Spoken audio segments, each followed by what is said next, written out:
হ্যাঁ হ্যাঁ মহাদেব, তো আমার কেমন লাগছে কমেন্ট করে জানিও। আর বেশি ভাত না মুখ আগে ছিল কিছু খেয়ে আসি, খুব খিদে পাচ্ছে। তো 4টে বাজার আগে আমি কিন্তু আমার বনভোজন কমপ্লিট করে নিয়েছি। তো আজকে নীল ষষ্ঠী আর কালকেই হচ্ছে উত্তরী খোলা।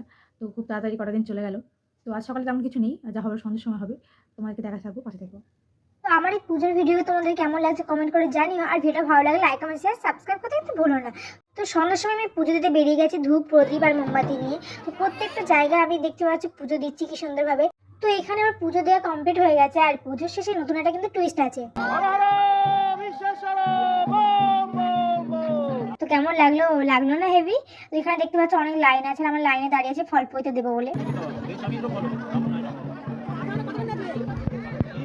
এখানে আমার ফল পইতে দেওয়া কমপ্লিট আর পুজো হয়ে গেছিলো কমপ্লিট। তো ডালা নিয়ে চলে গেলাম বাড়িতে। আর গিয়ে কিছু খেয়ে নিয়েছিলাম ফল মিষ্টি, খেতে ইচ্ছা করছিল। এবার সারাদিন না খাওয়ার পরে না খেতে ইচ্ছা করে না সত্যি বলতে। তো এখানে সব ফ্যামিলি মিলে গল্প করলাম, তারপর বেশি না গিয়ে ঘুমিয়ে পড়লাম। Good night, bye bye guys, দেখা হচ্ছে নেক্সট ভিডিওতে।